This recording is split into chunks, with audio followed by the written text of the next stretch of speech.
जी बेटा, हम next question number 6 की तरफ बढ़ते हैं। Cost of plant and machinery हमारा कैपिटल एक्सपेंडिचर है।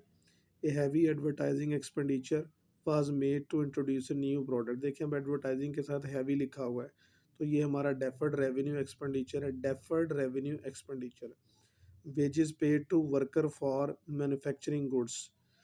जी, मैन्युफैक्चरिंग पैदा करना, गुड्स अशिया अशिया पैदा करने वाले वर्कर को वेजेस पे किए हैं हमने, तो ये रूटीन का काम है, तो ये हमारी रेवेन्यू एक्सपेंडिचर भी है, रेवेन्यू पेमेंट भी है। Purchase of lease hold land, तो लैंड ज़मीन हमने एक दफ़ा ले ली है, तो इसके अगेंस्ट हमने लंबे अरसे तक फ़ायदे लेने, तो ये हमारा कैपिटल एक्सपेंडिचर है।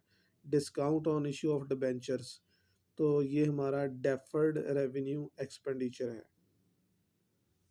सातवें क्वेश्चन की तरफ बढ़ते हैं। Wages paid for installation of machinery, machinery लगाने पर, फिट करने पर वेजेस अदा किए हैं, तो मशीनरी हमारा फिक्स एसेट है जिसने लंबे अरसे तक फ़ायदे देने हैं, तो इसके ऊपर वेजेस जो पे किए हैं वो हमारा कैपिटल एक्सपेंडिचर भी है और कैपिटल पेमेंट भी है।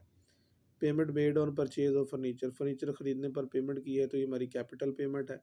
Custom duty paid on machinery, machinery के ऊपर कस्टम ड्यूटी पे की है, तो ये हमारी कैपिटल पेमेंट है। Cost of air conditioning, air condition लगाने की कॉस्ट, ये हमारी कैपिटल एक्सपेंडिचर है।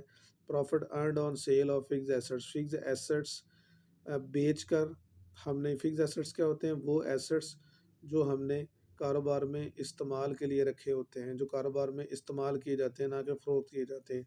इन एसेट्स से लंबे अरसे तक फ़ायदे मिलते हैं, तो इन फिक्स एसेट्स को बेचकर प्रॉफिट कमाया है, तो ये हमारा कैपिटल प्रॉफिट है, क्योंकि ये फिक्स एसेट्स को बेच कर हमने प्रॉफिट कमाया है। अगर यहाँ पे होता गुड्स बेचकर प्रॉफिट कमाया, तो वो हमारा रेवेन्यू प्रॉफिट होता है। ये चूँकि हमने फिक्स एसेट्स को बेचकर प्रॉफिट कमाया है, तो ये हमारा है कैपिटल प्रॉफिट।